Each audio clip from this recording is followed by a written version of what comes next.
Welcome to the Chelsea Fans Channel. I'm joined by Charlie, the Hurricane Skinner from the Mail Online. Charlie, thank you for coming in. No worries, mate. The international break is nearly over, thankfully. Thank God for that. Oh, it's awful at work. Like, it's, don't get me wrong, like, it's great to see New England manager and everything, and you've got some other good games happening, but really nothing like the Premier League.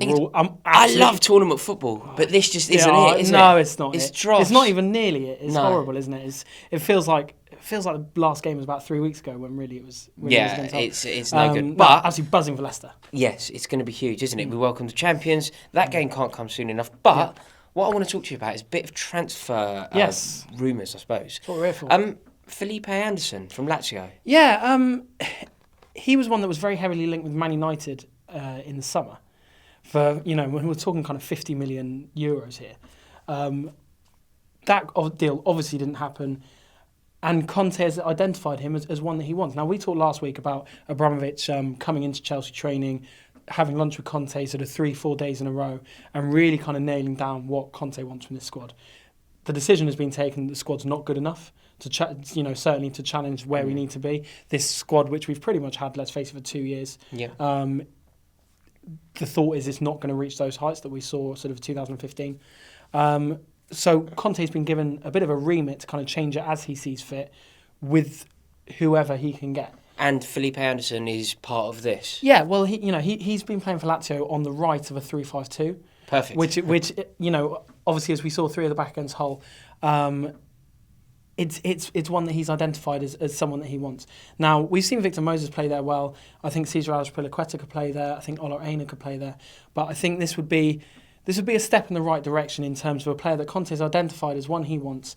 It's a slight change in position for Felipe Anderson this year, but it's one that's worked well, and it's one that Conte's kind of watched his games and he's kind of put him on a list to be chased. There's no reason, because I think Cesar Azpilicueta is a masterful defender, and there's no reason why they can't play together, because I see Cesar Azpilicueta as easily playing as one of the three. Yeah, I think Azpilicueta can be the right side of the three, I think, as well as then say Ola Aina outside him, or potentially Felipe Anderson outside him. I think Azpilicueta's trump card in this formation is his versatility. Yes. I mean, he can almost play. He's almost the only one that could play any of the five positions, really, or maybe not the middle one. Maybe not the middle one. Yeah. But it also might be his downfall as jack of all trades, master of none. But Azpilicueta's obviously a great option to have. But I think this is.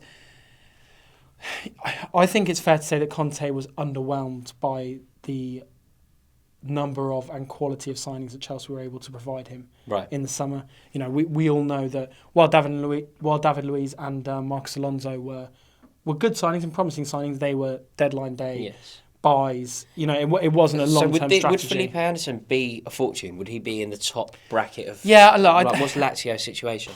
I mean, it's going to be sort of 40 million, I would have thought, which of course is loads of money, but I think everybody's at now. Everybody's at it. And I think the realisation has come to Chelsea that, FFP regulations run right through this club, and I think, almost more than any other, we've been so reluctant to spend that big money. I mean, David Luiz, for a man of his age, experience and talent, probably you'd say was a relative bargain at what Chelsea got him for. Yeah, I think so. And we were kind of looking in that kind of range rather than paying 60 million for some of the other targets. Yes. But I mean, look, it's patently clear to everyone that you're going to have to spend that money to get any level of player that is going to change the team. I see. Talking of big money transfers. Yes. The best defender in the world will therefore command a new world record fee for a defender, I assume. The world record fee is still currently David Luiz that we sold to PSG. Right, yeah. But David Luiz actually holds, I think, 3 of the top 4. Really? For a defender. Right, I see. When we sold him, bought him back, I see. But potentially, if we were to get hold of somebody as brilliant as Leonardo Bonucci, that would be a new world record for a defender.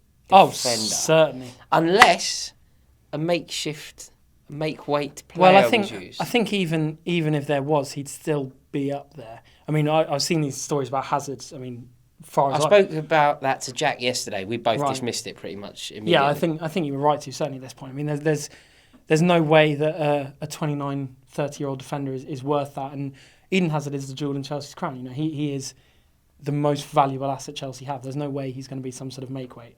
I'm glad to hear that. At the minute, it's an absolutely ridiculous notion. The other one flying about is Fabregas. We've seen Fabregas linked with Italian clubs for quite a while. As I said last week, it's perfectly reasonable to think that Fabregas is probably coming to the end of his time at Chelsea. I think that's a huge shame. I think that's a situation that could still be rectified. But if you're looking at the Chelsea squad, you're looking at who might be valuable, and you're looking at who Conte might be willing to lose, then Fabregas is that man, isn't he? Eden Hazard is most certainly not. Exactly. And it's come to the point now where we've had a decent amount of games under Conte, and it's so clear that Fabregas just isn't quite in his plans. So it's not a situation that I wanted to arise this summer. But I think it's one that could well do. Right. In terms of Bonucci, I mean, like you say, you're looking at one of the world's best defenders, certainly. The world's best defender? I think people of the ilk of Diego Godin and Boateng and Alaba would beg to differ. Certainly Piqué and Ramos, people like that. Right. But he's in that bracket, certainly. Yeah. He's definitely in that bracket. And he's also kind of different to those, because most of those players I just mentioned, Pepe as well, they're kind of a little bit more industrial and hard. Whereas Bonucci is all those things, but he's just... Also a player. He is a player. That's one thing. He's a player. Can you see this one happening? I think from what I've read quotes from Bonucci, he seemed quite open to the idea of London and also open to the idea of being reunited with Antonio Conte. Yeah, obviously Juventus and Italy during the Euros. It's one that I saw happening in the summer. If it did happen at all, it's one that Chelsea are certainly still interested in. Personally, I don't think it's going to be possible to do that level of business come January. Right. But it's... And there's a hell of a lot of interest. I mean, Guardiola's known to be a huge fan. So, I mean, if they can offer... If City can offer him Champions League football and probably a bumper pay packet as well. A bumper pay packet. Not that Chelsea can't offer that, but Man City are pretty much ahead as far as that goes. They could also offer him, let's face it, a probably better run at the Premier League title. Yes, definitely a better certainly run this at the Premier year, League title. Certainly this year. And I can't see Bonucci on the move in January. Right. But Chelsea will be in the conversation, certainly. I see. And what about any news on Andreas Christensen? Right, well, I mean, this is kind of the stage you get to, because you're talking about Bonucci, you're talking about Koulibaly. I mean, those stories have arisen again, 50, 60 million for Koulibaly. But it gets to the point where you've got a very good player. I forget how many times we've said this on Backpage, please, but everything coming out of Chelsea, again, we've heard that this week. We reported this at the Mail, I think, on Monday, that... Chelsea are constantly monitoring Christensen and fully expect him to be a very, very active member of the first team squad next year. Okay, so no movement back to Stamford Bridge just yet? Certainly not in January. I think they're happy to leave him where he is, but I think they're almost looking at him like a new signing. So when we're planning for the future, when in a few weeks when we're talking about who we're buying in January or who we're buying next summer, I think Christensen is going to be... It's almost going to be, instead of a new signing, it's going to be bringing Christensen back, which I think would be great to see, because, I mean, he's been in Chelsea a hell of a long time. Yeah. But, it's just... Not yet. Not quite yet. And again, I'll come back to this thing. I mean, why wasn't this all sorted out in the summer? It's got for us to get, a tonking off Liverpool, a tonking off Arsenal, for this situation to become clear. I mean, for most of us, it was clear in the summer. I think to Conte, it was clear as well. So my question is why it's taken this to reevaluate the situation again when we had a perfect summer. Annoying news, but sadly not that surprising, is it? No, of course not. What about how's Antonio Conte coping? Obviously, he's had a bit of time off. Yes. The training and certain players will be around. Well, actually, Chelsea have had a hell of a lot of players in Cobham, which is a real rarity for international break. Yeah, I've followed John Terry on Instagram. I've seen that he's about training. Well, Fabregas and Luiz, all those guys, they're in there. But the interesting thing to note is that pretty much all the defenders, apart from Cahill and Ivanovic, who we've already said we'll probably be seeing a little bit less of, which will come as no kind of great morning to most of our viewers, I think. But they're actually all in the building. So the feeling is that Conte is going to be working really hard to drum in this new formation that he intends to go forward with. Because you've got Terry the here. Three at the back. Yeah, you've got David Luiz, you've got Azpilicueta, you've got Kurt Zouma, you've got Victor Moses, who didn't go to Nigeria for the right-hand side. You've got Marcos Alonso, who obviously isn't in the Spain team. Right. So I think everything we're hearing is that there's going to be a hell of a lot of work done in these 2 weeks to try and drum that home. Do you know what's so exciting? That new formation. Yes. That new back line, we're going to know very soon whether there's anything in it at all. Because in the like, next by two the time, games. well, I'd say by the time we played Leicester, I think Leicester going forward is such a force. You know, Riyad Mahrez is such a clever, conniving player. Somebody like Jamie Vardy is just expert at what he does. Yeah. You know, can you imagine being a defender playing against him? And he's just constantly channel. I must You'd just admit, be like, God, mate. Yeah, I must admit, Rory, it does fill me with a bit of trepidation. You know, us trying to work out a new system, and then in consecutive games, you got Vardy and Ibrahimovic picking you apart. True, but I think that it could have come at a good time. You know, we've had a bit of time for the training. They've had a nice break. Yeah, of course. And it's good to know.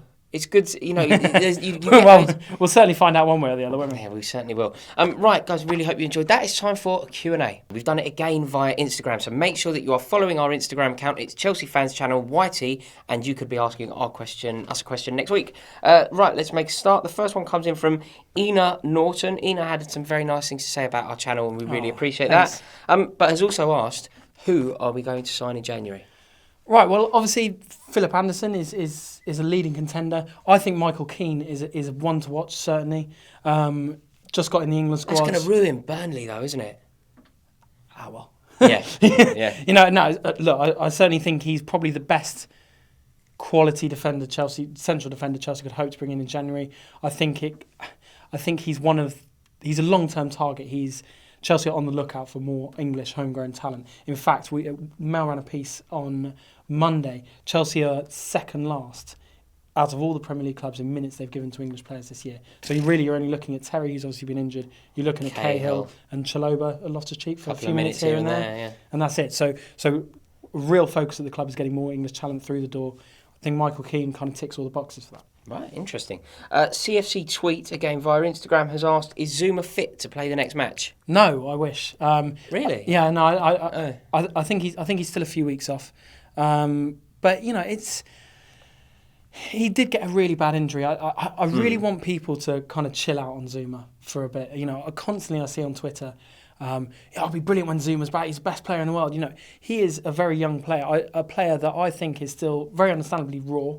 You know, I think he needs an experienced head next to him. I think he's looked by far the best when he's with John Terry. I think he's had some quite poor games when Terry isn't there. That's obviously to be expected while he's ironing out the kinks in his game. I really don't want people to jump the gun and think like, oh, Zuma's back is incredible. We've got to pin all our hopes on him. We don't pin our hopes on him, but I think that he is clearly an improvement as to what's currently on offer. And that's why people are excited about him being back. He is. In terms of talent and potential, certainly. When you think about Gary Cahill's game against Swansea, when you think about Gary Cahill's game against Arsenal, you think also, Zuma... You know, you're looking at... I agree with all that, don't get me wrong. I mean, Gary Cahill must have 600 professional games behind him. Kurt Zuma is a 21-year-old off the back of a horrific injury, and this is a really bad injury. It's pretty much the worst thing a footballer can do. Right. So I really want people to just be kind of calm on Zuma and give him time. And look...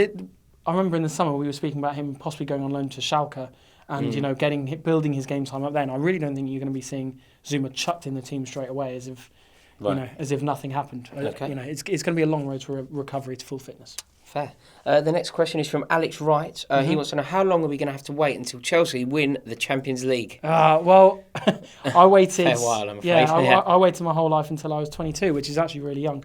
Really young? Yeah. Considering it never happened. Yeah. Since 1905. Yeah, exactly. So hopefully it's not that long again. But yeah, I mean, and the time we did it, no one thought we'd win it anyway. So I think it's just impossible to tell. I think the first priority is getting back in the thing. Yes. And then we'll think about winning it, shall we? Yes, absolutely. This is a question from Zach Haniff, and Zach has got into a bit of an argument on the thread of this photo, which really did make me laugh. Go on, what's he say? Somebody else answered his question, and his reply was, I was asking the Hurricane, not you, you egg. I like it. Good from Zach. Yeah, good cussing. You tell him, mate. What do you want to know? Boiled down... Are we going to sign... Boiled down... no pun intended. Are we going to sign Anton Griezmann in January? No. There's actually no chance. What's he talking about? No. I'm going to explore this one on behalf of Zach, because I love his cussing. Yeah. Maybe, I say. Oh, really? Yeah. Was Messi going to drive him over? I say maybe, and you want to hear for why? Go on. Okay, fine. The reasons that we're going to sign Anton Griezmann is this. His stay at Atletico is pretty much defined and completely linked to Simeone's. Yeah. They have a very good relationship. Yep. Simeone has just reduced his contract, Yeah, which means that Griezmann is open to the idea of potentially leaving. You I think that he's open to a new, he was Golden Boot winner in France. He is open to new suggestions. I think that a challenge in London would suit him very well. Yeah, I'm sure it would. The question was, is he coming in January? Yes, which is not going to happen. I've just given you the reason. Fine. Okay, yeah, in January. No, it's definitely not going to happen in January. Griezmann is comfortably in the top, certainly in the top 10 players, well, probably in the top 5 or 6 for me. He's not going to be coming into Chelsea in January. Atletico Madrid. Did you just hear my reasons? Yeah, and very good as they were. He's still got a good chance of winning the Liga. He's going to be in the Champions League. I'm not saying it's completely out of the question in the summer. So I convinced you. You've just moved up a bit. Yeah. I don't think Chelsea are going to be in for that level of player, and that level of player is never on the move in January. I tried. Buzzing for him to hold up the shirts on February 1st. Yeah. Griezmann 7. Sorry, Zach, I did my best there. Yeah. I did fight your corner. Our last question is from J Jab, I believe. Thorgan Hazard. Are we going to re-sign him? No. There was a buyback clause. It's expired. There was never any intention of bringing him back. The stories came out because he's having a fantastic season. He's clearly a very good player. I'm of the opinion that he was probably bought to keep our mate Eden Hazard happy. But it's not unless it's a new deal where he has a fantastic season. I mean, let's face it, we'll probably buy him for about 60 million in the summer, won't we? But there's no kind of buyback clause that's expired. He's actually spoken on this subject and said he's not going back to Chelsea, so that's kind of done. Great news. Guys, thank you so much for watching this video. Really do hope you enjoyed it. I think next week we'll do the Q&A via YouTube. So if you want to get your questions in, do it now. Comment below, get your questions in, and we could be answering them next week. If you did enjoy this video, please click the subscribe button right now, and we'll see you next week. Can't you, Come on, Chelsea. Hello everybody and welcome to the Chelsea Fans Channel. Now, as you can see, I have a little bit of a different background today. I am at the Football Republic and we are going to be discussing the main issue, which is Italian defender Leonardo Bonucci.